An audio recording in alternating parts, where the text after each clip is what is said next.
Rasanya yang gurih menjadi faktor utama keberadaan penjual sempol kerap diburu masyarakat. Sayangnya, ketenaran sempol justru dimanfaatkan oknum nakal seperti Siti untuk mendapat keuntungan lebih melimpah. Mbak, ini mau diapain nih kita sekarang? Sekarang kita mau cuci dulu ayamnya. Udah dicuci, pakai ini dulu, terus baru dipres. Ini nih, pijar. Boleh. Dicuci pakai ini apa? Ini. Yaudah, yuk kita cuci dulu.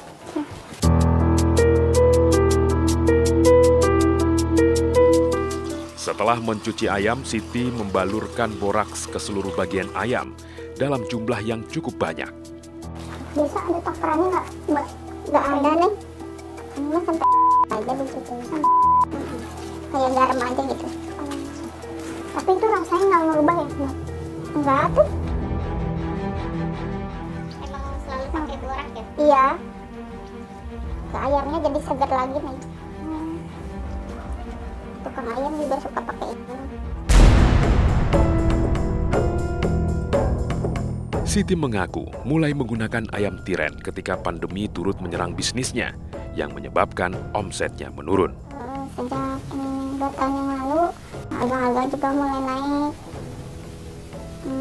Jadi saya beralih punya inisiatif sendiri gitu ya. Jadi beli ayam yang agak murahan gitu, biar untungnya banyak, modalnya dikit. Berapa kalau harganya?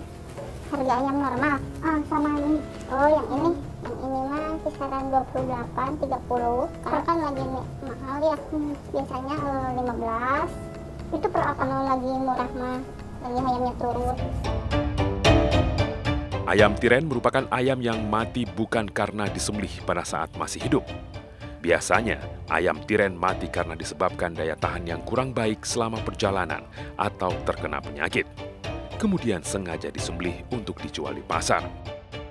Penggunaan ayam tiren sebagai bahan dagangan jelas tidak bisa dibenarkan. Selain haram menurut agama, dari sisi kesehatan, bangkai ayam juga tidak layak untuk dikonsumsi. Ayam tiren ini adalah bangkai. Bangkai itu adalah sumber mikroba. Dan pertumbuhan mikroba di dalam bangkai itu cukup cepat sekali. Hitungan sekian, pangkat sekian dalam waktu detik. Itu berubah, jadi mikrobanya akan tinggi. Dan kalau dikonsumsi berarti kita akan menyebabkan penyakit. Setelah daging ayam tiren selesai dicuci, Siti pun segera meracik adonan sempol. Mbak, habis dicuci ayamnya diapain lagi? Mau dilemutin, dicampur sama bumbu-bumbu. Bumbunya apa? Ini nih, bawang putih. Bawang putihnya yang banyak nih biar. Tak hanya bumbu dasar sempol, Siti juga kembali mencampurkan bahan kimia boraks dalam adonannya. Mbak, apalagi nih? Habis kasih gula, terus dikasih ini nih, yang terakhir ya. Itu apa tuh? Dikasih pijar lagi, buat bikin kenyal nanti sempolnya nih. Rasanya emang nggak ada ya? Ada. Kira-kira aja, semuanya kira-kira. Siti mengaku tidak mengetahui kalau boraks merupakan zat kimia berbahaya yang tidak boleh digunakan sebagai penambah bahan makanan. Pijar kan dipakainya dari dulu ya. Ada pijar biar tahan kan. Itu kan dari dulu ya, sekarang nggak ada apa-apa. Nggak ada efek samping apa-apa gitu. Dari zaman dulu, dari zaman orang tua kita itu pakai pijar terus. Boraks merupakan zat kimia yang mudah ditemukan di pasaran karena harganya relatif murah.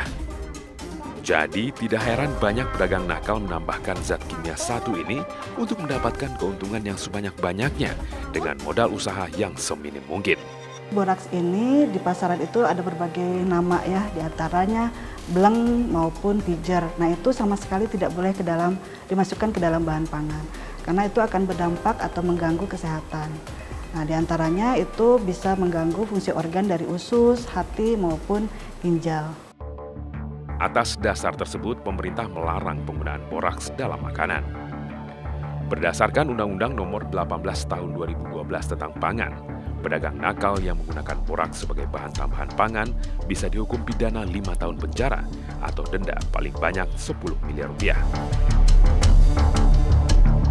Untuk berjualan sempol, Siti mengaku bisa menekan biaya produksi dengan menggunakan bahan-bahan murah dan kualitas yang buruk. Bermodal Rp70.000, Siti bisa mendapatkan untung hingga Rp120.000 dalam sehari. Semuanya yang curah nih, soalnya kan murah ya. Terus kalau ayam juga belinya sekilo tapi buat beberapa hari gitu, nggak sekaligus sekilo tinggal banyakin tepungnya. Seluruh sempol yang sudah dililit ditusukkan sate akan direbus hingga matang. Dalam satu kali adonan, Siti dapat memproduksi 150 hingga 200 tusuk sempol. Siti tak berjualan seorang diri. Sempol buatannya juga dititipkan ke tetangganya. Selain keliling, biasanya ada pelanggan lain nggak? Ada nih, ibu-ibu yang suka jualan keliling, tapi nggak pakai roda. Buat dijual aja berarti? Iya. Biasanya berapa kali ngambil nih? Dua hari, satu kali nih. Sekarang ngambil, besok enggak gitu. Sempol ayam tiren buatan Siti pun siap dijajakan. Secara fisik, tidak terlihat kalau sempol ini terbuat dari ayam tiren. Bau amis yang semula menyengat pun kini telah hilang. Sini dijual berapa? 1.000. 1.000 cuma satu tusuk. Ya, itu enggak kemurahan, Mbak. Enggak, di sini mah harus ini, Neng. Kalau jualan murah, terus gede, itu cepat laku. Siti menjajakan dagangannya dengan berkeliling di sekitar tempat tinggalnya. Satu persatu pelanggan Siti berdatangan, dari anak-anak hingga orang dewasa. Para konsumen Siti tidak tahu akan resiko bahaya kesehatan yang mengancam mereka. Apa bahaya yang timbul dari mengkonsumsi ayam tiren? Selengkapnya di iNews Files sesaat lagi.